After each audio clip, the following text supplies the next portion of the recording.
Welcome back to another episode of A Fighting Chance. We've got the reigning, defending champion, Salvador Garcia. How you doing, my friend? Thank you. I'm How doing you great. doing? We got I can't do a good intro for you, but we got I don't want one. I don't even Oh, want you one. don't. You I just gave go up on unnamed. those. I gave up on those. I don't even Wow. expect them. I The wanted intro them. will say your name. I wanted the intro so bad last episode, and you accepted the knockout punch of me just destroying you with my own intro. So I've just accepted that I'm the intro guy. Got you. That's it. That's all you're here for. Thank you for tuning in, and yeah, I'll see you later. Have a good one, guys. Yeah, dude. I don't need to be known. I'm the mysterious guy. I like it. No, like, yeah. Who am I? Tell the Tony people Ferguson. No, he's Tony, real mysterious. I loved when he went up on stage at the press conference. He was the only person to. Next question. He stole the show again. Perfect. But we should rewind. It's been a big week in the mixed martial arts world. It's been a confusing week. Some people got thrown for a loophole, or thrown into a real interesting. People, to be exact. Yeah. It was there's a whole series of events going on backstage. And how do you feel about it, man? I mean, because it was like one of those things that for me, I was just like, okay, cool. Like, this is now how it should be. And that's how I felt until Saturday night was happening. And then those fights were going on. And I was a little bummed, but I'll just start off by saying I was personally bummed when I was like witnessing it all like unfold in front of us after like 2 days of like me being like, oh no, like the full day after they changed the fights. I was like, this is how it was always meant to be. But the thing is, when you don't prepare for people who you're meant to fight, it's not what it's meant to be, because these guys are professional fighters, and it's, they're doing an entire fight camp to prep for one specific person. Right. And so when it's changed up on them last minute, you're getting something completely different. I mean, like, the Li Jing Lian fight, that fight, it really hurt. It's still hurting. That's like one of those that's still hurting. Like, I'm watching him on aerial, and I'm just like, first of all, even with the language barrier, you just know how awesome of a dude he is. Yeah, for sure. Like, it's one of those things that, like, until like listening to, you just hear it in his voice. You hear the compassion, you hear the professionalism, the respect. Like, that is an awesome human. And it's just like one of those things that, like, now after he got screwed 3 times in the weekend, like it hurts. Like it really does. And like just to be like, forget about it just because, we get to see how Hamzat just destroys once again. It was all based around Hamzat. Like, that's the thing that's like, I fully accept that. Like, the whole card was, they wouldn't have treated anybody else like this in the UFC. I mean, if maybe Paddy Pimblett, but like Hamzat, Paddy, like there's certain people who just get special treatments. Yeah, I mean, he's a special guy. Like, obviously, I mean, we saw all the hype that you could add to this was there. Like, this, it was a big matchup, the backyard brawl or the backstage brawl, and they've had beef since they were both coming up in 2020, and he just went out there and made it look about as easy as you can make it look against another professional fighter. Do you have any feelings about the glove touch that Kevin was going for? Do you have any I understand both sides. Happening? Yeah. I understand the sides where like it didn't look like a glove touch, or the ones where it did. I think he did say it was a glove touch though, right? He came out in the video. Right. I think it was a little scummy, but I mean, he's the bad guy now. He's the villain, so. And that's the thing, is like, he's always been the bad guy. It's just like at first everybody's just like, oh, we love the bad, like, but now it's just like he's getting booed. This is how it was always meant to be. Exactly. Like, it was always meant to be, he's the heel, and like let's all just watch him like maul everybody over, and like I kill everybody. Like, let's just like let it happen, hate on it. Yeah, but first of all, man, Vegas crowds suck. Like, they are a bummer. And have you ever, Dude, have you ever experienced Vegas? You're a little young, but I I don't have think. not. All right, I all right. will at some point. Let me tell you a little something about Las Vegas. Let me break it down for you. Let me break down Vegas for you because I used to live on the West Coast, so like driving to Vegas was something that my friends and I would do, and it's only like it's like driving from Orlando to Miami, Right. and so Las Vegas is a place where it is all like a fashion show. It's all like where you're going to go out to dinner that night, like what hotel you're gambling in. And it's so obvious that that's what it is in at the UFC events. Like I bet so many of those people have like just dinner reservations, like are just like whining and dining some beautiful woman or some beautiful guy, like who cares? And then just like literally like, oh yeah, well, oh yeah, by the way, I've got front row seats at the UFC. And they're like, what? What's the They UFC? forgot about it. No, they're just like, I don't even know what a fight is. And they're like, okay, well, we'll go later. And it's like, we could go to that, or we could go to Celine Dion, like, you know, take your pick. And it's like, oh, or we could go to see the Beatles show or like some Circus du Soleil, like something. Just there's something happening on every single corner in Vegas that's like, and I just get this. I mean, there's nobody there until like 10 p.m. And it's just so frustrating because then you've got people like booing the D-Rod and like, Yeah. like the Legion. That was a great fight. Yeah. Great fight. It was a great fight. Well, it was a great fight until the judges came in. Yeah. But Lee looked on fire. Like everything was working for him. And that's not easy against D-Rod. Like we've seen that. He's a great fighter as well. D-Rod was probably 200 pounds in that ring. That's true. He had the weight advantages too. Yeah. I don't know what the judges were on, but that was some garbage. And we can go back to last week. I said D-Rod was going to win the fight. That's not what I wanted to happen. Well, last week that wasn't even a matchup. He was fighting Kevin Holland. No, but I mean, even when I said D-Rod was going to beat Kevin Holland, I said that also meant that D-Rod would basically win against anybody that he was given. But if I could go back, I would still say D-Rod would have won the fight. But that's just not how I wanted it to go down. You think he would have won against Kevin Holland? Well, that's what I said last week. Well, I'm saying now, having seen the performance against Lee is. No, man. D-Rod got pieced up. Yeah. And I don't know if the layoff just kind of got him a little ring rusty or what it was, but he's a boxer. He's not too much more than a boxer. He's super fundamental. He's tough. He's got some power. But if you can, implement the game plan like Lee did, just touch him up and mix it up too. He was mixing it up very well. That's a win. But I don't know what the judges were on. I don't know either. That's one of the worst I've seen in a while. That was bad. The Boudet one was pretty bad a few weeks ago too. Who was that with? Gretz. It sounds like Wayne Gretzky, but it's not. I thought he got cut. Boudet. No. He's still in the UFC? Yeah, he just fought. After. No, he just won, or he just. Oh, did he get cut after he lost that fight? That would be. I think so. That would be terrible because he totally won that fight. Oh, it was in Paris. No, he won a spot on Paris. No, it was before that. Let's see. Josh Parisian was the last fight where he got hammer fisted, grounded pound, second round. Maybe you're thinking of a different fight, like it was farther back. No. Could I see?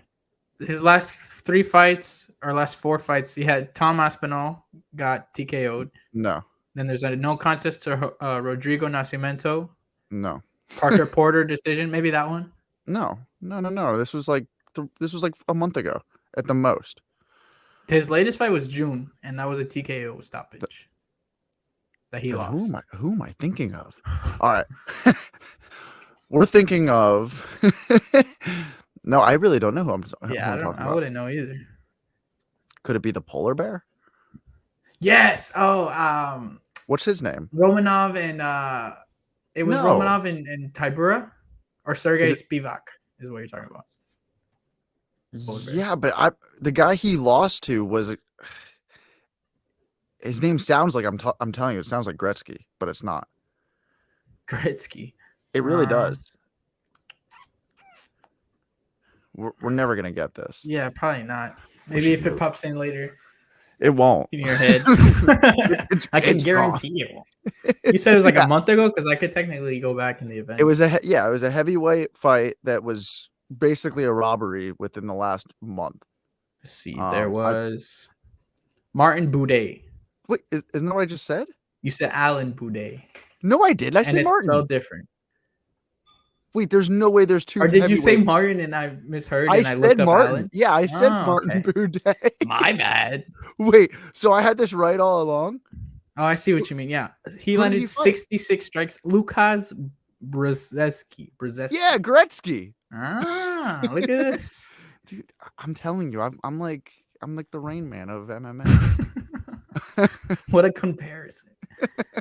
Yeah, just off of the stats, I can tell this man got robbed. That's horrible. Wait. The biggest shocking thing here is you're telling me there's a guy named Alan Boudet in heavyweight division and a Martin Boudet?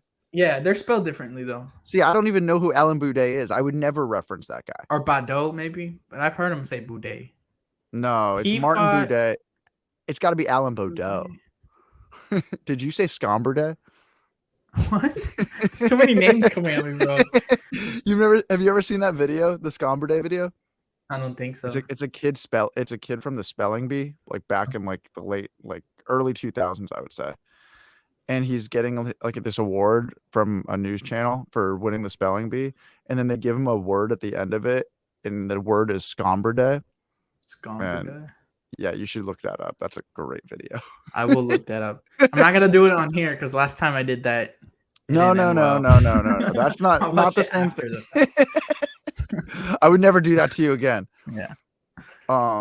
Yeah. So that was a robbery, and this was. I didn't know how I felt even like by this point in the night. I was already kind of tapped out because like I was so confused. It killed the energy a little bit. I know. If there was any energy to begin with, but it was weird. Yeah, I mean, were you feeling good about like the card leading up to that? I like the card. And there's one guy I think we should definitely talk about who I think stole the show out of everybody. But besides Nate, obviously, Chris Barnett put on a hell of a show.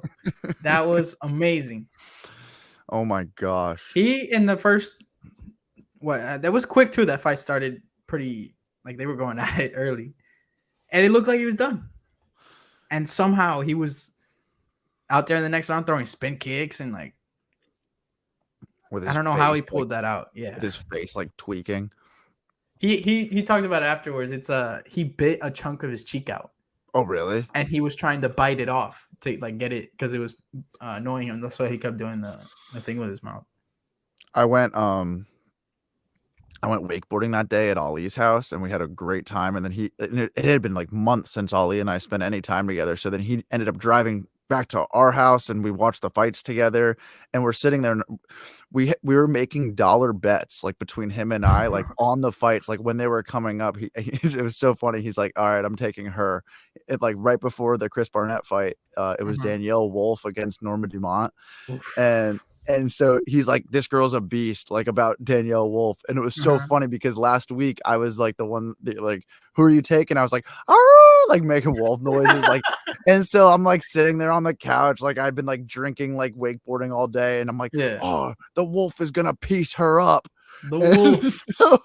So literally like him and I are both like, there's no way that Norma's going to beat Danielle. Cause like Ali was just like, dude, this girl looks jacked, like about Danielle. And like, she is jacked. Ollie's not like a fight fan at all. Like he doesn't watch he's like below what a casual would be. Wow. And so no I'm knowledge just like, at all. Yeah. So I'm like sitting there. I'm like, oh man, I got to bet on Danielle Wolf because clearly, like, you know, the person who doesn't know anything sometimes gets like those lucky picks. So I'm like, Ollie knows something. And I put money on Danielle Wolf as like a plus 300 right then and there. And that was like my first bet of like even watching the fights. And I'm just like sitting there on the couch, like, and like there's just no chance of her winning. I'm like, damn it. Yeah. Why? And I don't want to say I called it, but right, of course. And then right after that is the Chris Barnett fight, which he's once again a plus 300 and comes out. So I was just a little early. because I didn't bet on him. My Ah, I blew it. I blew it on you blew Danielle it. and was just, you blew it. And I was just so pissed because like then Chris Barnett comes out, and of course David's sitting like right next to me, and he's like, "Oh yeah, I'm gonna put some money on Chris Barnett." He put like $2 on him Oh, and won like, nice. which wins you like 7. And I'm just That's like sitting there, awesome. I'm just like, are you kidding me? You only put $2 on Chris Barnett? And he went out and did that because I like don't know. He's unpredictable sometimes, for but sure, but like still when he like I turns mean, on, yeah, but looking back, like, come on, taking Chris Barnett's a way better call than picking Danielle Wolf. dude, she had no chance in that fight at all. Like she didn't even on the feet. She didn't even look that good. Like Yeah, that I was guess the Norma was too small and it was messing with her range or something. But Norma pretty dominantly wiped her out. dude. That was the start of a really bad card for me, honestly. Really? Betting card. It was Oh, betting. yeah, yeah, yeah. It Because was the the fights were pretty good. no, it was like everything that I picked happened in the fight after what I picked. So you're Like like I one late on everything. literally like I would take like a fight for like under 2.5 rounds, then they would go the distance, and then like in the next fight there'd be like a knockout in the first 2 seconds. It was like that kind of a betting card for me. Yeah, like what do you think about your boy Anton getting smashed? You're pretty high on Anton. Wait, Anton? Anton Turkalj, who's taking Jai Elton. What do you mean? The What do you mean I was high on him? I remember that you were like, "Oh, I'm Pull gonna the take the clip. 808 guy, Pull the 8 clip. guy." Yeah, okay, now I know what you're talking about. Yeah, Um, pretty sure you picked that guy. I don't think I really meant it. I just In retrospect, yeah, yeah. Looking back, that was a yeah. bad decision. Now that he didn't win, I don't think I really picked him to win. See let me tell you what I did there. I picked him so everybody listening to the episode would bet on him, so I'd make the Ah, odds of Almeida go down a little bit. right. Yeah. So that you can bet on Almeida. Yes. Yeah, make Yes. him the Yeah. underdog because you Yeah. know so confidently that he I was gonna win. I was swaying the odds a bit. Got you. Because Yeah. you have that influence now. Yeah. Don't tell anybody. We have a national platform. Here. Yeah. Don't tell anybody that that's what I did. Yeah. But that's what happened. Julian Erosa looked great too. The fight after that, I didn't expect that fight to go like that, for sure. I thought Hakeem was gonna Oh turn yeah, on that a little was bit, but he didn't show up. no. We both picked Doubt. Yeah, and Julian looked really good. Like that's probably his best performance yet. That's Then, all right. Well, what about this one? mm. Macy was piecing up your girl. Whoa, Was piecing up. She was ready to win. She was on her way to a victory. She definitely would have gotten that win. Really? Without that kick, for sure. For sure. And I'm not alone in that thought. Not alone. There's a lot of people who agree with that. I was scoring it for. I was walking around, scoping out the neighborhood, just like doing polls. Door. Yeah, I was just doing polls, putting Twitter polls. Yeah, bro, I have the internet on my side. No, you think she would have won? I think she was winning. I don't know how the judges would have viewed it. I'd have to see the scorecards. Yeah, those judges, who knows? Yeah, it's all about who they put their money on. But that was what a way to finish a fight. I mean, kick to the liver. That's pretty wild. Straight to the liver. Yeah, and I thought when she went down originally, I thought she hurt her knee or something because she kind of grabbed at it. But they show the replay and it's just like a perfectly placed kick on the liver. Yeah, that's some Tony Ferguson stuff right there. Paul Felder would have been proud. Like the liver. You gotta get some onions on those. I didn't get that one. Liver and onions. Now I get it. Liver and onions. So I'm slow today. It's okay. When I was carnivore, which is, when you only eat animal products. Carcass. I had my first and only liver experience. And it was just liver cooked in a pan with salt and pepper. Ugh. And let me tell you, I made a wise decision in that moment while I was trying to eat it, because I was really committed to what I was doing with the whole, that's the way I was choosing to eat at that time. And I told myself, I said, if you continue trying to eat this, you will fail your quest. And so I made an executive decision. I tossed it. I couldn't do it. I was just, dude, I was sitting there and it was like eating leather. And I'd With rather salt and pepper. I would rather eat a couch. I would rather just say There's more character in the couch. Yeah, for than sure. That piece of liver. Yeah. Do you know how many people have slept on this guy? I'm gonna eat this. It has a story. Yeah, for real. If this couch could talk. Yeah, I'm not at all interested in trying liver. Every time I've heard of someone who has eaten liver or talked to someone who's eaten liver, it's the same thing. It's like, this is the most disgusting thing I've ever eaten. You ever eaten a cow heart? Yes, that's delicious. No, that's it's a Peruvian dish. It's called I'm butchering it. I'm forgetting right now. Yeah, you're not even butchering it. But it's delicious.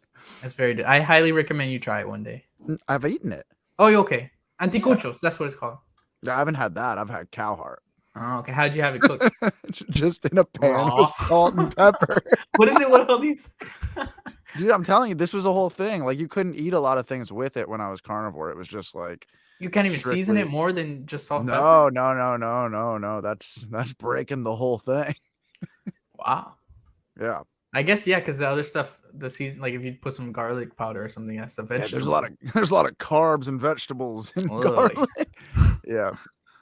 No, this was wow. What a horrible. That sounds. It was a form of discipline that you don't even ever want to meet. You don't want to be faced with this level of discipline. That would have been a good pun, and you don't ever want to meet. That one, Jeez, slipped in there. You're cranking them out. You don't even notice anymore. Oh my goodness, that's what you went. You went Jordan Peterson style. That is, yeah. That's where I got it. I got it from the Peter. The Peter. He sounds like Mick. Have you seen the video of him where they pitch his voice up? It's hilarious. That would be amazing. It's really squeaky. Yeah, I have to pull this one up.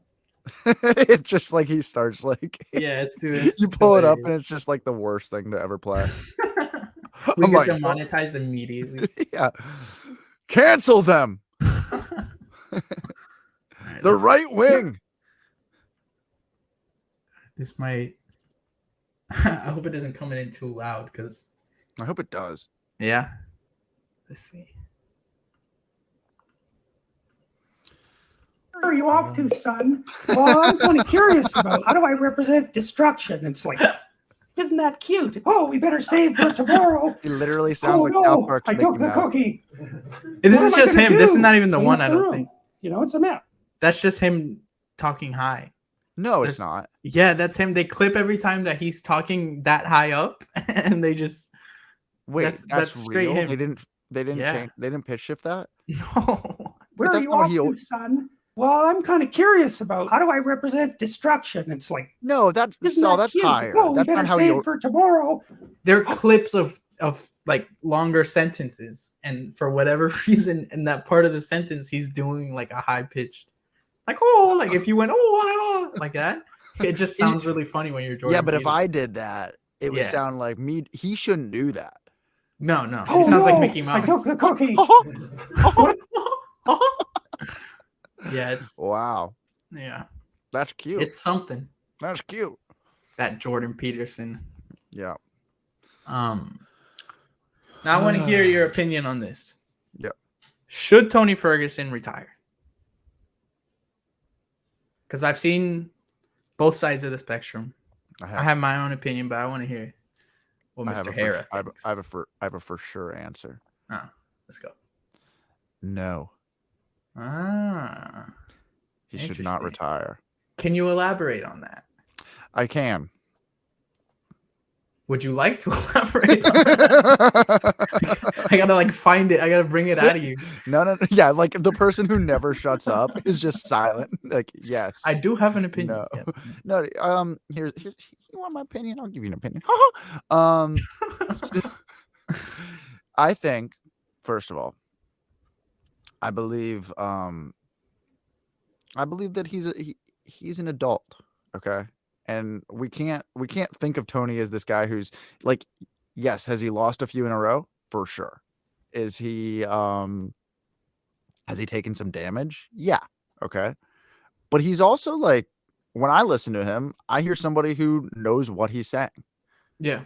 I don't think of Tony as like this guy who's like completely like off his rocker. Like I think of Tony as somebody who actually is a real dude, knows his worth and at the same time knows his skill set. I don't think he's like somebody who should be competing against top level people. I don't think he's somebody who should be going for the like, going for a title run or anything like that. But at the same time, he is a fighter. He is an athlete. He's a competitor. He's a very competitive person. And I think he's just kind of fallen off of his path a bit with taking these losses. But I don't think it's one of those things that's like, oh, he's been beaten so bad that he doesn't even know where he's at anymore. Or he doesn't Right. he doesn't know how to make a decision. Like I think that is a large exaggeration of what's going on. I think like if you look at fighters who have really taken way too much damage, like later in life, like some boxers who Yeah. aren't Like making BJ Penn sense. is an Yeah, example. man, this is not that. Yeah. Like this really isn't that. Like when Tony talks, I listen, and I don't listen to like laugh at him. I listen like I would sit and have a conversation with him. He's a smart dude. Like he's together. He's very kind. He's I really think he's pretty present when he talks, when he's in doing interviews like post fight like at the press and stuff like that. Like I think it's a hard thing to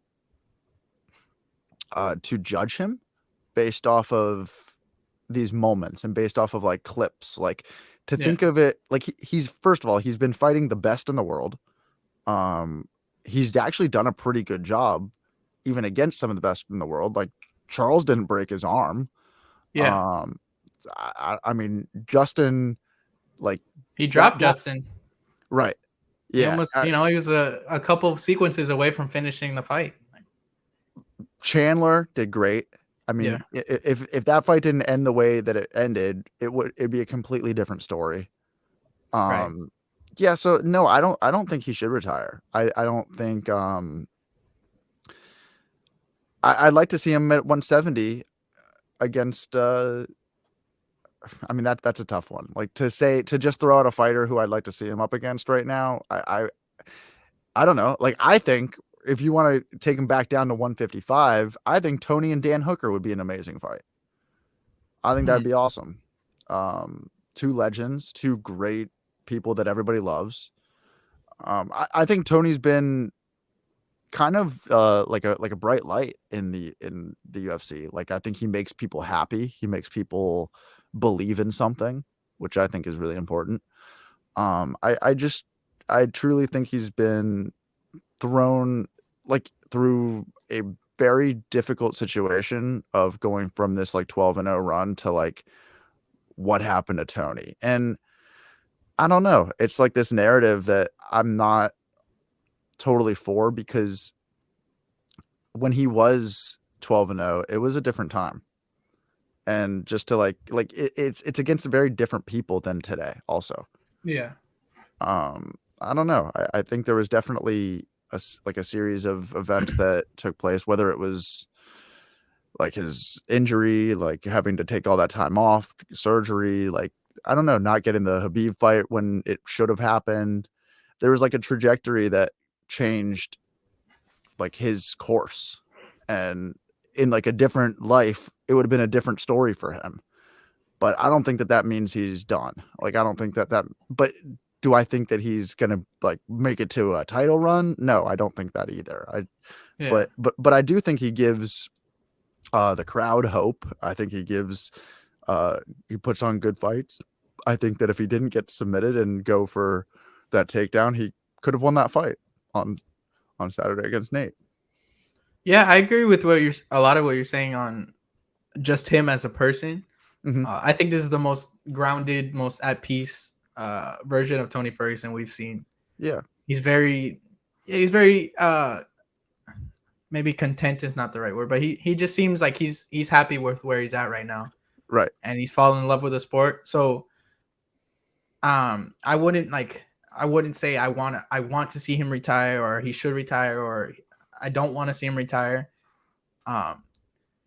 Because like from one side, I don't like seeing him get hurt, and even if it's Mhm. just small, like in the Nate fight he got tapped, or you're not used to seeing Tony get tapped or Right. cut up like that. He gets cut up, but it's just the damage just because he's older and you're so attached to the actual person.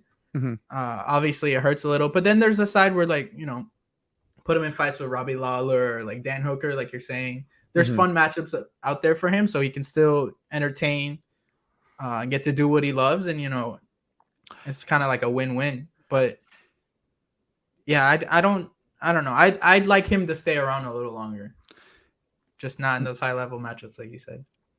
Dude, even if he's getting knocked out, okay, but he's doing what he loves to do, I still think it's worth it. Like, because even like, okay, I was listening to Anderson Silva like in the in the Jake Paul press conference, and him like listening to him, he's like, I box, I train every day. He goes, I train against my son, like my son's friends. He goes, they knock me out, and like these guys are fighters, like, but at the end of the day, they're literally doing what they love to do. Like they're doing what they love to do in front of people like you and I who love what they're doing and we're fans of them, and they're getting to go out there and perform. Like, so to say like, oh, like we need them to retire because enough is enough. Like that's not our call to make, is my point. Yeah. That's like for sure, like, because we could go out and we could go do something stupid and get hurt and take damage, and we're not even getting views for it. We're not getting eyeballs on us. We're not getting paid for it. We're not even like, we could go out and get hurt by doing something that we don't even love doing. So these guys are loving doing what they're doing, which I do believe that they do. I do believe that there's this, like, do I think there's people that hang it up too late? Yeah, for sure. But I do think there's like an addiction to training, an addiction to the camp, an addiction to like, you get hooked on having something to compete for. Like, honestly, what I'm saying is you get hooked on having a goal.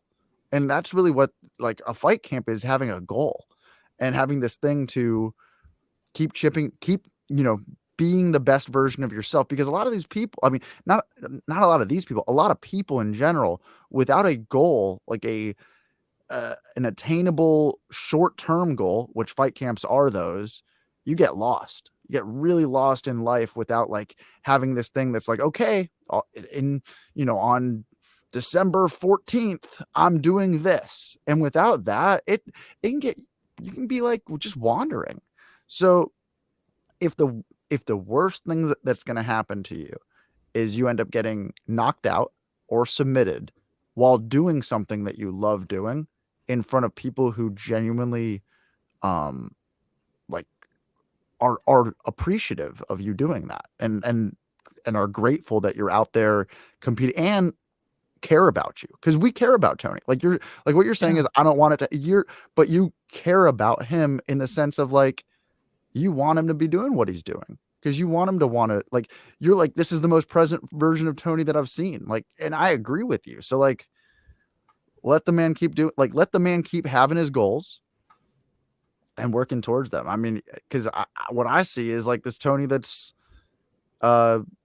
really happy. I see a happy Tony because win or loss, he's good with it. Like, and even at the end of that Nate fight, he was like, in the press conference, he was like, you could tell he was pissed at his corner for saying to shoot, and he was pissed at himself for losing, but he was happy with himself for competing. Oh yeah, he looked like he was having a blast after. I think he was he was more happy that he got to be Nate's last fight in the UFC. That's if it is, obviously he could come back, but you could tell he was like the historical, all the things tied to this fight. I think you could tell he was proud of being a part of it. So he was just having as much fun as he could out there. That was great to see. I think he's one of the biggest names in UFC for like American fighters, like people to come Yeah. out of this country. Like I think he is one of the most beloved people in the UFC. I've never seen love like I've seen for Tony Ferguson. It's Right. completely unconditional. Like Yeah. it's just maybe like Max Holloway, but there's definitely Max Holloway haters out there, you know. It's different. And for me, like, cause like I haven't been watching for like 10 years or anything crazy like that. So for me, it was like, what started it? Like, cause I feel the same way that you do.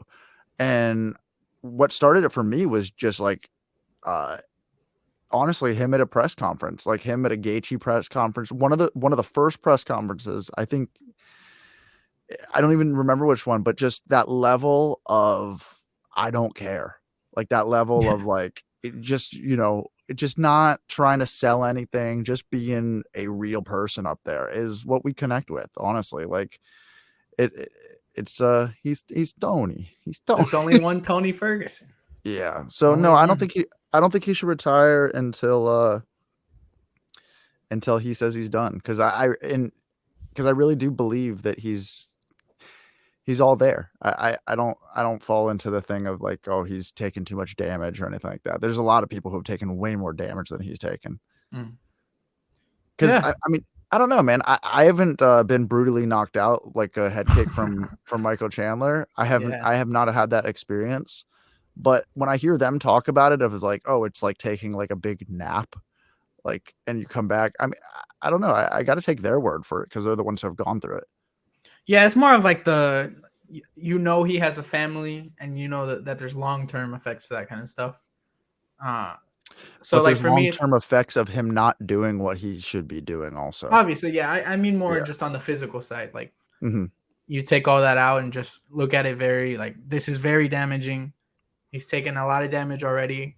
And you just don't want to see the person get more hurt physically because that he's so cerebral and he's a smart guy. He's going to Harvard. Like he's getting a business degree. So when he said that, I was just like, all right, what's going on here? Yeah. But I don't know. I love Tony Ferguson and I'll support him in whatever he does next. Definitely probably my favorite fighter of all time, I think. Really? Yeah. Wasn't it Max Holloway until that last fight? They're like right there. That's another one. I would want to see Max retire just out of, I don't want to see him get hurt anymore. Because he does take a lot of damage. So as much as I want to see him fight, and I know there's all these other matchups that I want to watch. I think Tony sounds more with it than Max Holloway. Max has taken a lot of hits. I think he's absorbed the most strikes, like statistically. Really? Yeah. So. Yeah, I don't know. When Tony talks, I don't hear a person who's out of it. He's already a little crazy to begin with. So whatever craziness has been added is kind of just seems like it's Tony. That's how he is. It's making him better. Yeah, right. It's making him more Tony Ferguson-ish. Yeah. No, I don't know. I think that I think he's good to go for a little while longer. I don't know what the fight to make is for him right now. I think I would like to see him and Brian Barberena. That'd be a fun fight. And that's one that's not like super, like there's no title implications. There's like, it's just a fun fight. See, I would like a fight that's just like I like a fight that's just a guaranteed win fight. Like it's just wash, just beat him. Yeah, like he should fight. Yeah, he should fight Elise Reed. She looked good. Elise Reed was You think she could take Tony? Yeah, dude, with that cracking right hand. Drop him in the first 30 seconds. All right. If Elise Reed knocks Tony out, Tony should retire. Yeah, only if. That's my stance. Yeah. That's the one exception. Yeah. How about Nate Diaz? You think he'll come back? To the UFC? Yeah. I don't think he should. Oh, you think he should stay out there? Yeah, I think he should. Yeah, I think he should make money, which is a good thing, and that he has the ability to do now. I think he could definitely come back. I think there could be a comeback fight with him and Connor. I think that's like the only thing that's worth That's him what he coming would back come for. back for. I don't think there's any other fights really. I wouldn't care if that was a boxing fight. Like, it was funny that he's like, that would be the first one. Like, that's not a trilogy. Like, if he boxed Yeah. Connor, but I wouldn't mind that. Like, I don't know. I would. I wouldn't want to see that boxing hmm because it's just the stakes aren't as. I mean, what he's saying is true. There's none. It's another sport. You know, you have to train for that differently. They're gonna fight differently. It's not the same. It's not like you're really watching Nate Diaz and Connor. It's Nate Diaz and Connor in one sport. Yeah, but Specific. why? Like, what's the whole point of him coming back to the UFC just to fight Connor? I mean, neither one of them are going to be contenders. Yeah, exactly. It's a legacy. It's a legend fight. It's it's just one that. Can he get a one-off contract for that? Yeah. All right. Nate Diaz can get as long anything as he doesn't have to fight like Connor and then Francis Ngannou, like and Israel Adesanya. Yeah. Hands behind his back. Yeah. Just gonna front kick them to death. What would the Hamzat fight have been against Nate Diaz after seeing Hamzat against Kevin Holland? It probably would have been the exact same total thing. destruction. Yeah, dude. It would have been the exact same thing. Hamzat probably would Yeah. have done the exact same plan. There would have just been less roll and scramble. Yeah, I don't know. And they're saying like they were working the guillotine, so maybe he could have caught him in that. But I think Hamzat is too fast, too strong. Like you can't even comprehend what's coming at you before the time you're in a Darce choke ready to tap. You know what I mean? It's too much. He's yeah, I think he's a lock to be the champion. In both divisions. Well, yeah. If you love him or you hate him, that guy will be champion. He's got to make the weight though. He's got to make the. What was up with Joe Rogan? Like, wait, but you can't make the weight. So if he was very persistent on that. Because he was speaking for the crowd, really. Like, yeah, I guess, but I mean, what is he gonna say? He's gonna say no, I can't make the weight. And all week he was saying that the doctor stopped him. He could make the weight. Do you think that actually happened? No, I mean his coach said that he was like barfing and physically unwell. But I'm saying to ask the fighter that, who just went through a fight and is off the high of submitting someone in a co-main pay-per-view event, be like, oh, you can't make that way. Like it's just he's not gonna. He was disregarding it the whole interview. He had to keep asking to get something out, but that's just the wrong time, I think. Yeah, I just I mean, this isn't the first time he's had a problem with the weight. I mean, he did have a towel incident as well. Like I mean, he's a big dude. It's a big dude to be making 170. I don't think he'll be at 170 longer than getting the title and then jumping up. So you do think he will get the title? I think so. He needs to fight Colby. He needs to fight Colby, and then you give him a shot. And I don't see another path than that, but that fight is going to be amazing. I don't want to see Leon lose the belt, so it'd be cooler if he just went up to middleweight and took out whoever's champion, Pereira or Izzy. But I don't know, that dude could be. He could seriously contend for the light heavyweight belt. I think that's how good he is. I want him to not like a Gilbert Burns kind of fight. I want him to basically do exactly what he did against Kevin Holland and against like 3 other UFC fighters at this point. I mean, every other fight besides Gilbert, pretty much. Yeah, I want to see him just do that to everybody in the top 3 of 3 divisions and to see how it goes. Like, that would be really interesting. Just be like, okay, cool. Like, this is what I do. I start like a train. You're not going to be able to stop it. And I mean, we could break it down. Like, I think he does it to Colby, and you move up to 85. Even with Colby's chain wrestling, you really think train wrestling? Train wrestling. You really think he can just do it? I mean, I know Colby's not a big guy, so like it could happen. No, I don't think he can. Like, you saw how Kevin Holland was scrambling for dear life and almost got out a couple times. Yeah. And Hamzat looked completely unfazed. Yeah, but Kevin and Colby are completely different wrestlers. I don't even think it's about this guy physically. Colby's taken down Kamaru Usman. Colby got a takedown. Yeah, but Leon Even took DC down Kamaru Usman too. Kamaru Usman can't run. His legs are like they're just sticks. They're there to support him, and that's it. He can't act either. Yeah. We haven't even seen it, and we know it's bad. It's not even out yet. I've seen the future. Yeah. Yeah. And okay, so here's the question. How exciting is it that there's this mysterious guy who can basically take out everyone who we hold in such high regard?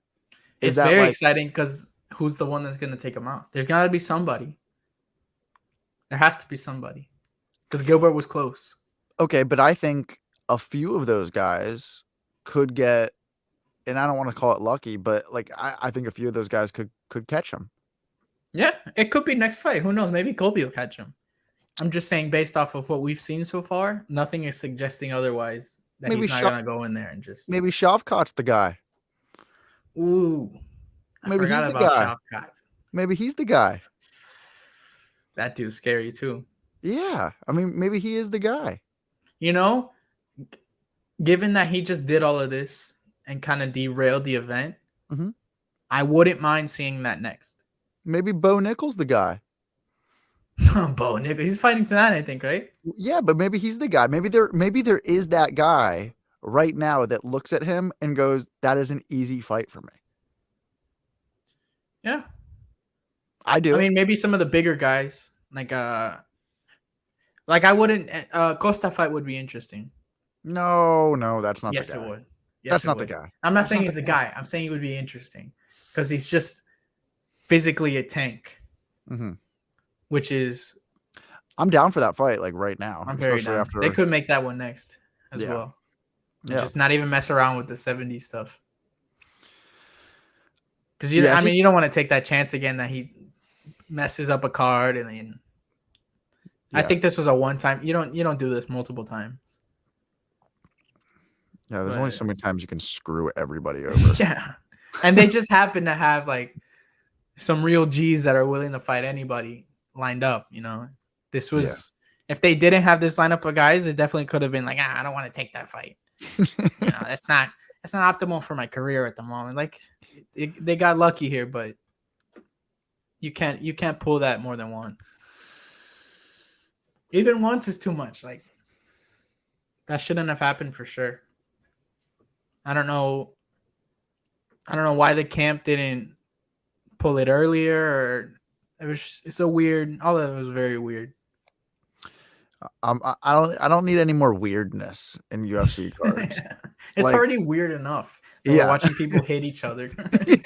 Like, enough is enough already. Let's just get our fights. Yeah, don't throw us curveballs. Yeah, I see people already like talking about maybe 280 going bad. I'm like, why would you even put that out there? I mean, let it happen first. Yeah. Please. Yeah. I don't want that card to change at all. Yeah, it's a card filled with professionals. We'll be okay. Yeah, like Sugar Sean O'Malley, the future UFC bantamweight champion. Listening to him talk about cutting weight makes it very real because he's just very open about it.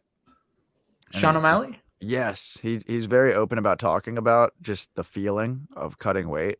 And he just basically, he's like, if a doctor saw me while I'm cutting weight, they would tell me to stop. It looks like I'm dying. And he's not even cutting that much, I don't think. Dude, he's big. He said he's 55 outside of camp. Yeah. But he does cut a lot. I mean, that's like 10 pounds that they're cutting. Yeah, but the night before, I think he's cutting like a good amount. And he's a tall guy for that division. Yeah. But there's bigger, like Rafael dos Anjos used to cut 50 pounds to make lightweight. So they're like, yeah, they need to educate themselves better on the weight cuts if they're gonna keep them around. Yeah. Get it together, Vegas. We got Corey Sandhagen cutting some weight this weekend. Oh, I just pulled this one up actually. What is your excitement level on this fight? Because on that fight specifically, on the main event, because I'm not super excited because I think I have a pretty clear idea of what's gonna go down. Oh, that's not. Wait. You're counting Song Yadong out? I believe so. I think Corey Sandhagen is too crafty.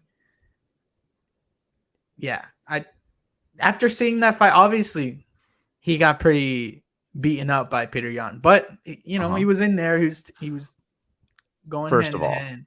I'm a big Sandhagen fan. I believe. Enter now. I truly we gotta believe. change the lyrics so we don't get pulled. Yeah, we're gonna get pulled. I definitely believe that Sandhagen beat TJ. Yeah, that's what I believe. That was close. That was a close one. Yeah, it was close, but Sandhagen won. I'm a TJ fan, so How? he won soundly. How are you a TJ fan? I'm a TJ fan 95% based off of I love watching him actually fight. Okay. It's not like, I agree with him cheating. None of that. It's just I actually love watching him fight so much that I am still a huge fan. He's probably in my top 3. He got caught he was cheating on juice. He's and the he has CEO of EPO. Yeah, and he has a restaurant company called like Real Juice or something. I looked into that. It's a franchise, so it's technically it's not his. It was just already called Clean Juice. That's so you can't fault him there. I mean, I can't. I feel like I can. Investment opportunity. I feel like if you can fault anybody for anything, it's faulting somebody who got caught on the juice for being part of a franchise called Clean Juice. The juice. Yeah, I mean, and that fight that hurt too. That like on the juice, he got knocked out by Henderson. I was like, no, Dude, really, I don't bro? know, man. I don't know about that TJ guy. He's You're not a fan. He's cringy. He's douchey. He's something-y. Yeah, but that's what I'm saying. Like, I'm not a huge fan of him. It's just no, you like watching him fight. He's a killer, man. I get it. But Sandhagen did beat him. But that's okay. That's okay. It's okay. It's okay. We're gonna get over it. Yeah. Blame Jordan Peterson again. So no, but do you know about Song Yadong's career? I do, and I think Chito Vera beat Song Yadong, and that was a bad decision. Yes, I understand that. He had a good fight last fight as well. But there's nobody who's 24 doing what he's doing right now. When these guys are retired, I feel like he's gonna be in his peak. Faulty statement. What do you mean?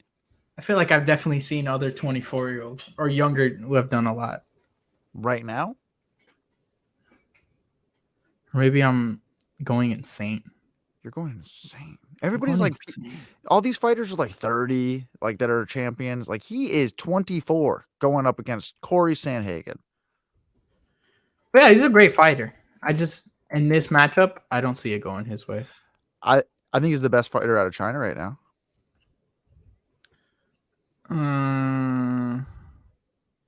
You think he's better than the Leech? Yeah. You think he's better than Zhang Weili, who's basically already the champion? That's the only other one. Because, like, let's be real here. I think she's gonna beat Carla Esparza. Oh wow, what a take! Yeah. Controversial. I know. I'm gonna get a lot of heat for this. I don't think you are. I'm gonna say it's a domination. I'm gonna say it's however she wants to win. Yeah. I'm gonna call that one 100%. They're not even gonna actually fight. She'll just be like, please, just take the. Just take the belt, bro. Yeah. No, I think Sandhagen's gonna win, but I don't think. No. I don't think we can. So what was? What's the whole point? We just went through all of that for you. Like, because I feel because you're saying it like it's 100%. No, I didn't say 100%. I'm just saying I'm not excited because I feel like I don't see it really going. I gotta phrase this right. You do because you're saying you're not excited. Yeah, based off of I'm not excited. Yeah, because I really feel like Corey's gonna do it. Obviously, Song is he's very young, he's very experienced, he's got power in his hands. He's got power. You never know. Mm-hmm. But the length, the range, the kicks, the creativity, I see it happening for Corey. Mm-hmm. Who's also pretty young. Yeah. He's Dude, not. He's Corey's not who I older. had. I had Corey to be the champion by now. You're like Ariel Helwani. I am. Yeah. No, I really thought Corey was one fight away from being the champion. Well, I mean, thought he technically had his chance against Piotr and got whooped. That fight So- did not. Okay, that fight I was excited for, and it was a big letdown for me. Just because I mean, it was a good fight. Is it because you thought he was gonna win, or? Yeah. I mean, Yeah. I thought that Oh, was okay. Corey's. I had Jan going into it, and it went. I actually didn't think he would look that good against Corey. I thought Corey would have brought Right. more No, problems. that's what I mean. I really was like, this is Corey's time to do, just to have a wonderful performance against somebody elite, and I was excited for it. But I mean, he still got time. You know, he gets this win, maybe 2 more. Yeah. And with how bantamweight is right now, like really any of those guys can get a shot. I would like to see him and Sean O'Malley fight at some point.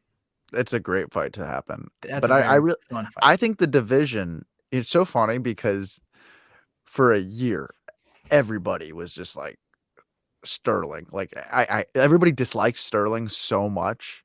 And now it's like, I don't know. Like it's hard to, first of all, it's hard to hate on him right now. I never understood the hate in the first place. Like just by you're like hating him because he got kneed in the head. I mean, it's not. No, didn't how he control it. acted. How he acted, throws the bell and then is like posing pictures. Like it just wasn't a good look like for a little while. And the thing is, nobody's on the inside of the story. Like nobody's like with him in that moment when he's taking a picture. Like, or just I don't know, got kneed in the head and right, clearly yeah, have a concussion. Nobody's in his shoes. But at the same time, like I've done a full like, and not that I don't know. I think I was just like irritated, like at that moment, just like based off of going with like groupthink and like how everybody was feeling. But at this point, I'm a fan, and like I'm like, okay, like unless somebody proves that they can, because Piotr Jan got whooped by him in that last fight. Yeah, I think a lot of the hate initially with Aljo was kind of like a disappoint or some kind of letdown that the fight never got resolved. Yeah. So it was more like annoyed with the situation, and he's the one that they could kind of, he was the scapegoat in that situation. But which is weird because he's not the one who needs someone illegally in the head, but you know. And he's a big, strong, like very skilled specialist. Like he is a specialist at what he does. He's probably one of the strongest fighters I've seen on the ground. Like the way he did to Corey. Yeah, that was like it's hard to look good against Corey Sandhagen. Mm-hmm. And he wiped him in like 30 seconds. Yeah. And I think I mean, he cuts a lot of weight, I think. Yeah, he's big. He was talking, he's like, he gets up to 170, 160 something. Right. He's definitely, he could go up to 45. Mm-hmm, for sure. And not struggle with at least physically not struggle. So how do you think that fight's going to play out? I mean, not to just completely go over the fight that you're not excited about this weekend, but how do you think TJ versus Sterling? Please, let's talk about that one. Yeah. That one's hard. Yeah. Hard because stylistically it's hard. It's hard because they're both some of my favorite fighters. So just to pick one against the other is tough. If I had to lean in one direction, I would lean towards TJ. Mm-hmm. Off of experience, it's very crafty. He's faced wrestlers before. Obviously, I don't think at the level of Aljamain. Mm-hmm. But if I was gonna lean in one direction, I'd lean TJ. Definitely could see Aljo getting it done though. So I'm not 100% on either guy. That's like I'm not gonna make a pick on that fight. I'd be happy with either. I'm picking You're Sterling. going Sterling? Yeah, I am. Yeah. You think it's a decision or he could finish him? No, I think he's gonna finish him. Oh, okay. Mm-hmm. That's what my dad was saying too, which I could see. It's just yeah. It's a smart man there. And he wasn't I don't think he really likes Sterling. Dude, I was not a Sterling fan until these last few months. Like, I've been listening to him talk about fights online. I've just been, and I'm like, you know what? This is a good dude. Like, this is he's super knowledgeable. And not just a good dude, but he's a guy who I think he's like really trying. Like, I think he's trying to, like, and it's not like a cringy form of trying, but like, doing social media stuff, like being able to show yourself like online, like calling fights, having podcasts, like oh my God, doing what we're doing right now. Like it's hard. It So is, like, yeah. yeah. So like but I listen to him and I'm just like, you know what? If I disliked this person before, I can choose to change like my opinion because he's definitely he's putting himself out there in a way where I'm like, and you're getting insight of a champion, like in a real way that's like, it's not this big produced thing like Izzy's channel. Like Izzy's channel is really cool too, though. Right. But hearing Aljo's stuff is like, I don't know, you're getting different like behind the scenes perspective. It's cool. Yeah, he was. I remember before that situation, he was a liked fighter. Like, he had been around for a while. Mm-hmm.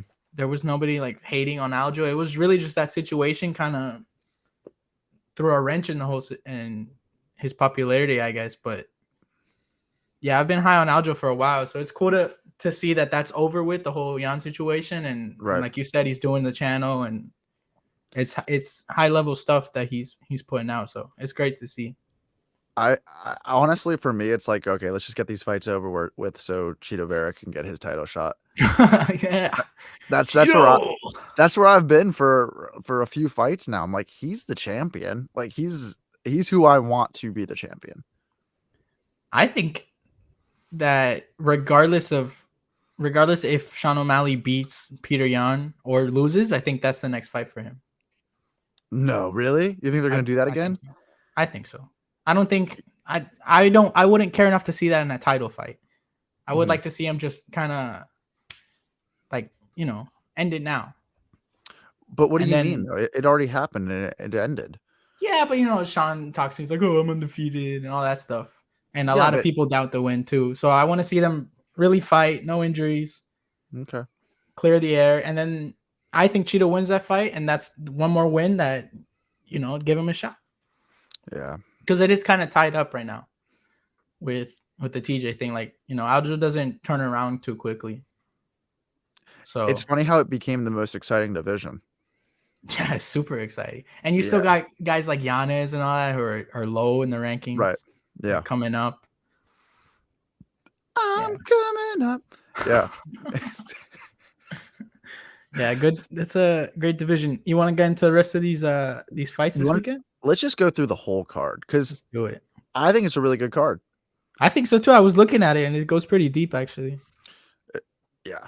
The biggest thing this is why I hate, and I have a love-hate relationship with MMA Twitter, because I see these people talk about these cards specifically, and they're still on the like, oh, this card sucks, I'm not gonna watch it. Oh, really? Yeah, it's just, I don't think at this point, and with how the cards have been going recently, that you can say that about any card. No, because you could literally have a card that everybody's like, this card has nobody, but it has the most knockouts, the most finishes. Exactly. And if you're really a fan, most of these people already.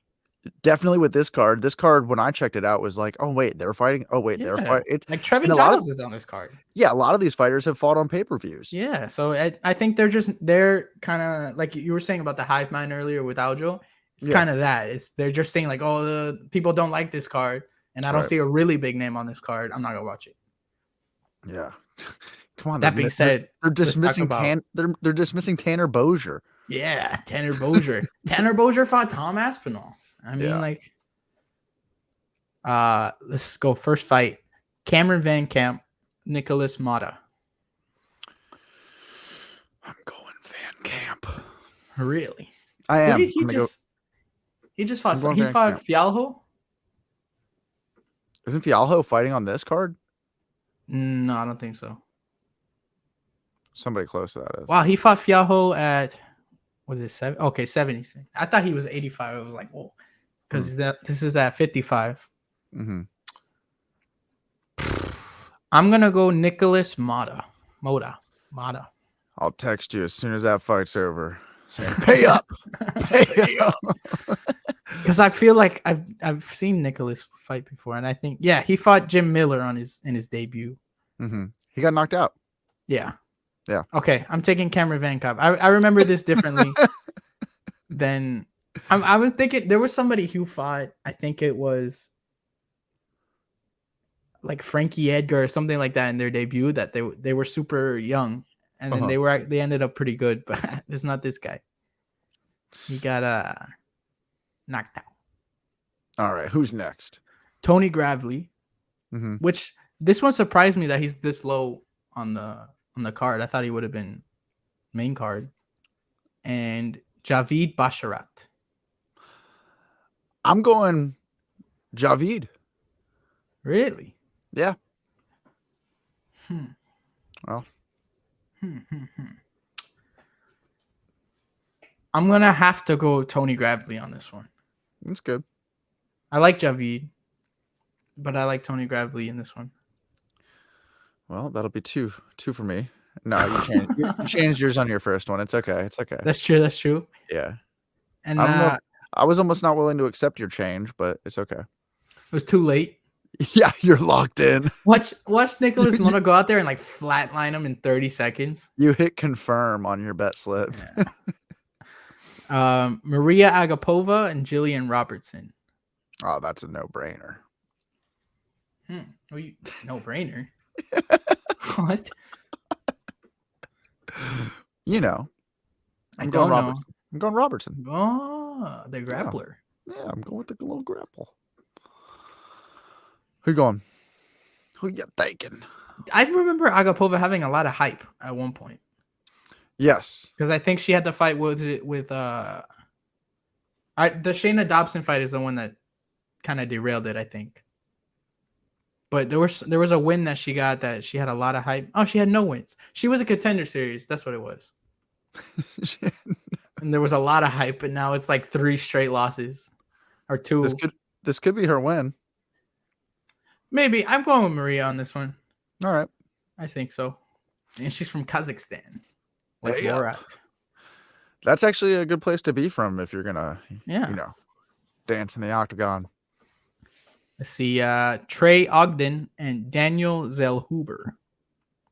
Zellhuber. Who I'm guessing is a contender series. He does look familiar. Daniel Zell. Who are you going? That's what I'm going with. Zellhuber. 1-0. Yeah. Was he a boxer or something? 1-0. He's a fighter. He does something in combat. Oh, he's 12-0. The UFC website just sucks. Jesus. They left out the 2. Yeah.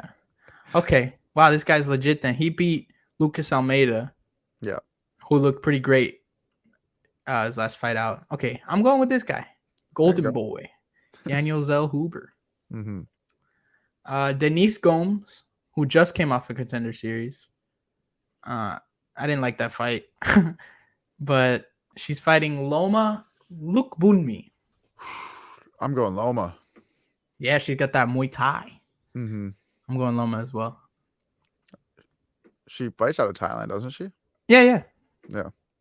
I think she has a crazy amount of fights. She fought Loopy.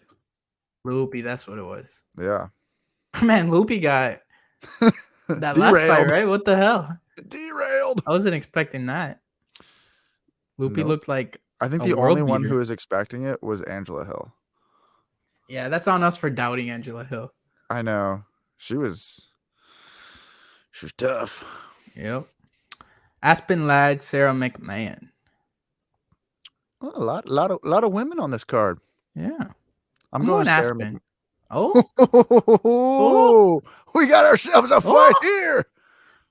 I'm going the multiple time main eventer. Okay. She's a star. She's a star. No, she's not. No, I'm going Sarah. Gotcha. What do you think the path to victory? Decision. Yeah. Yeah, I guess she could just kind of grapple her way to a win. Yeah. I'm sticking on Aspen on that one. That's cool. You're gonna owe me a lot of IOUs. Yeah, not money because I will never bet on any of these. Those are IOUs, sir. Yeah. Let's see. Trevin Giles and Louis Koski. Koski. He's got cool tattoos. Man, I really hope Trevin Giles wins this. Yeah, me too. I like He's him. at 70 now. Mm-hmm. He didn't look great his last fight. He's gotten knocked out a few fights in a row, I think. Yeah. He also faced what do you think? He should retire too? It's over. Okay, but let's look at who he got knocked out by. Dricus Duplessis, who's yeah, a beast. And then Michelle Morales, who's also a beast. Yeah. So not shameful wins, you know. Mm-hmm. And in the Dricus fight, he was winning. He was beating up Dricus. Yeah, that seems to be like the case for a lot of Dricus's fights. Is just getting destroyed the whole fight, and then Dricus just knocks you out. He throws crazy too. He looks like he doesn't know how to fight, but he still lands. He's got that South African. Yeah. Hara. He's got a little Elon Musk in him. Yeah, he's just ready to take over the world. Only South African person I could think of in the moment. He's actually All right. Well, I'm going Trevin Giles. Yeah. Then we got your boy. Wait, are you Pat picking Trevin? Sabatini? I'm picking Trevin. Okay, dude. Got all right, your I'm boy Pat. I got Pat on this one for sure. Oh, for sure. Dude, Pat Sabatini is a future champion. For sure. Oh, you believe so? I think he could go for a title, like at least a title fight. Yeah. At some point. What have you seen from him that's impressed you so much? His jiu-jitsu is shots. That Philly jiu-jitsu. Yeah. He's like a featherweight Sean Brady. Yeah, he really is. I'll go Pat on that fight. Okay. I know Damon's good though, so it should be a good fight. Yeah. And then closing off the prelims, we got Anthony beat that Abu Dhabi guy, and Marc-Andre Barriot, I think. Barriot. I'm gonna go Fluffy. Yeah, I like Fluffy. I like Fluffy. Me too. He's a dog. Yeah. He's a dog. And he looked great last time out too. He's a complete fighter. Complete. Yeah, I'm a big fluffy guy. Fluffy guy. And everybody's favorite, Tanner Boser and Rodrigo Nascimento Ferreira. That's quite the name. I'm going with Tanner Boser. And according to the UFC website, he's weighing in at 25,000 pounds for this fight. So. Wait, are you serious? Yes. That's their biggest screw up to date. 25,000 pounds. I'm gonna have to go Tanner on that one. Is he gonna be able to cut that much? I mean, they didn't let Chris Marnett cut that much. I know. He barely made it on his 1,000th pound. Yeah, I'm going Tanner. Yeah. Tanner's very good. He's just had some rough matchups. He's also gotten unlucky with the judges. Which fight do you think that he got unlucky? Arlovsky. What's it with everybody thinking that Arlovsky didn't actually win these fights?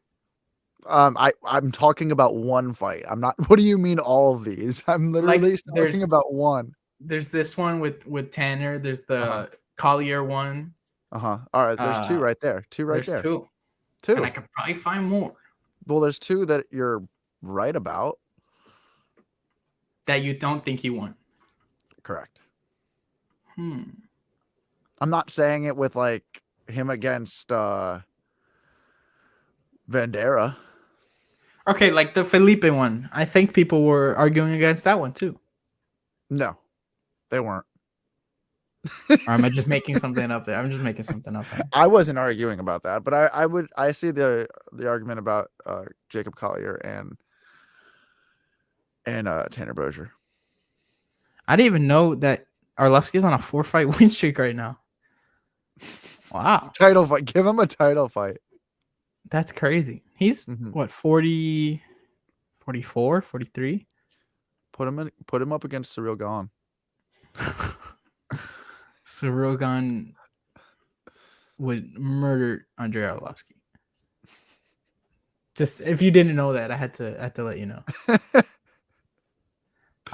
Joe Pyfer, the star of the first week of the Contender Series, and Alan Amadovsky. That's I'm going Joe Pyfer. yeah. I'm going Joe Pyfer. Yeah, I'm gonna go with Joey. Yeah. I like that guy. Joey P. He's a good guy. That guy, Joe. Yeah. Andre Philly, Bill Algeo. This is a fun really good fight. Yeah. That's a really good fight. I like Andre Philly, but it's very hard to pick him because he kind of just gets knocked out a lot. Bill was awesome in his last fight too. Yeah. This was like even before this matchup because I think this was a late replacement. It was fun too. It was with Quarantillo. Billy Q. That's a good one too. I'm going with Andre.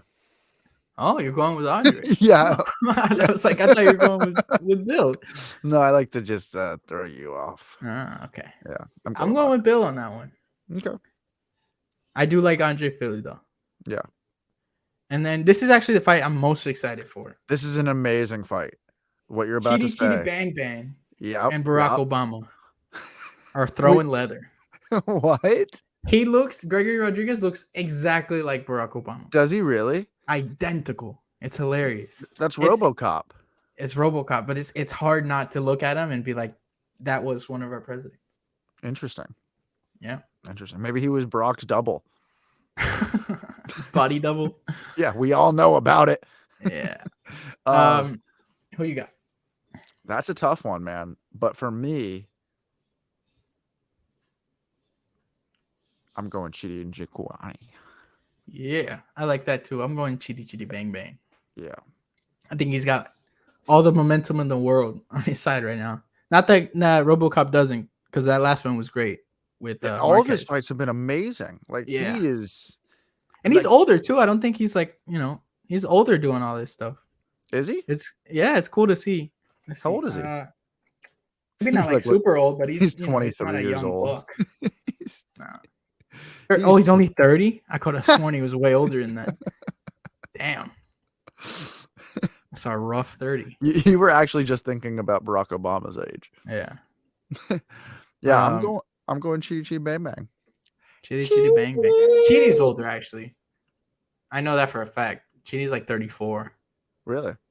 Yeah, because I mean he came into the UFC with a bunch of experience already. He had a lot of fights. And then I think we already talked about the main fight, but you said you got Song? No. Or you got Corey? I got Corey, but I do think that Song could definitely surprise a lot of people. A right hook to the body.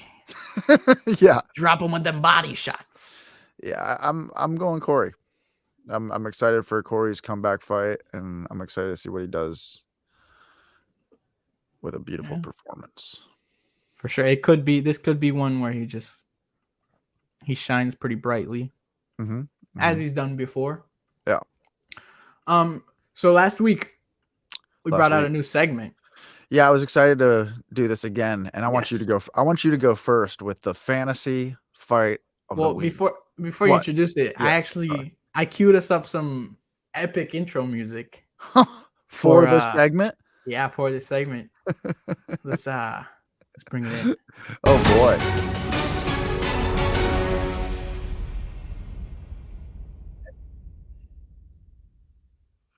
Oh my god. Pretty epic. And it played again too. Yeah, play it. No, you have to play it all the way through again. Oh, one more time. Let's see. Yeah, one more time. Yes. Powerful. Jerry, what's your first matchup? All right. For the fantasy fight of the week. Wait, I said you got to go first on this one. Oh, whoa. I'm not ready. I'm not ready. Yeah, but what if what I'm throwing out there is giving you your fight? What if I'm steering you in a direction? I'll promise not to go in that direction. All right, cool. I'm gonna say something so off that there's no way you follow this. Okay. The fight of the week that I want in my mind that will never happen.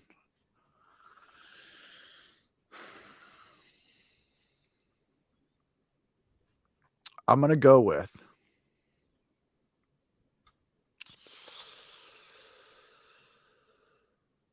This is easy for me.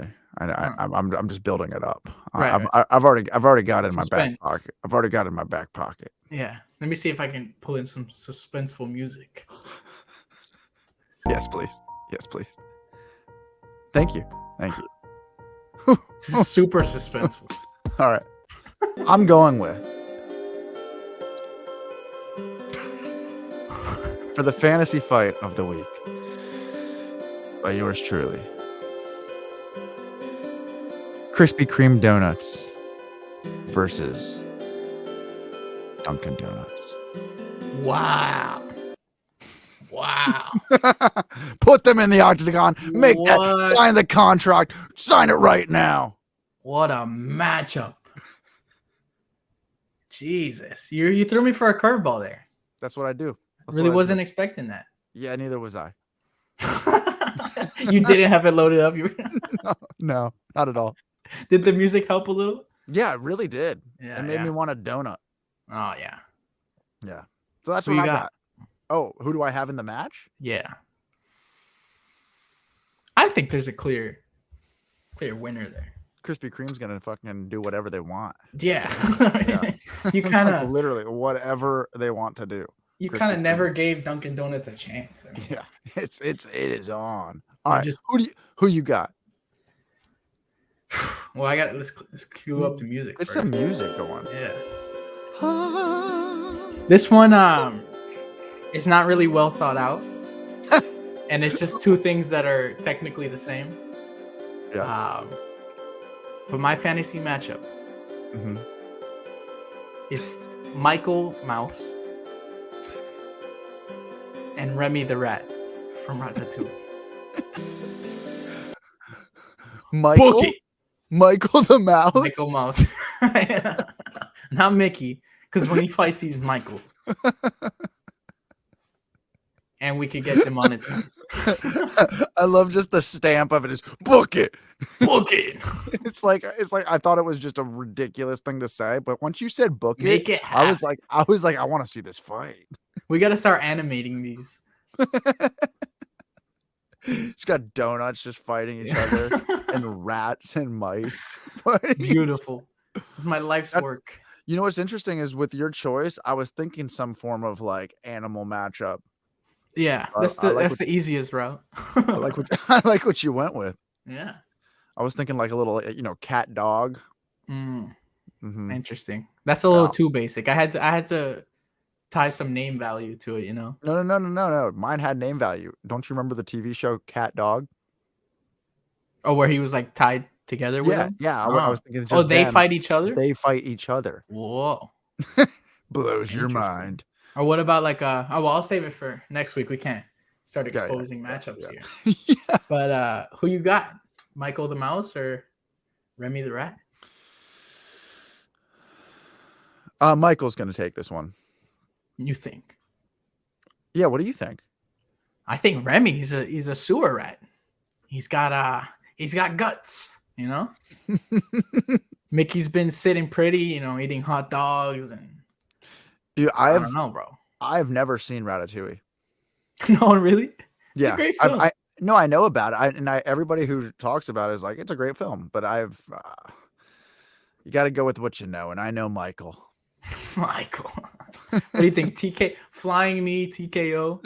I think he's just gonna make the Jordan. He's just gonna make the Jordan Peterson, and he's gonna win. It echoes through. Yeah, Just knocks him out. that's how it's gonna go down. Wow, these were great matchups. Perfect way I've got no complaints. The music was wonderful though. It really elevated it.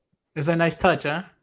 It was a touch. Yeah, we gotta start getting sounds and some sound effects in here. Honestly, now that you have that first one that you queued up, I'm just gonna have you queue up everything. Just Yeah, like before we do any of our predictions.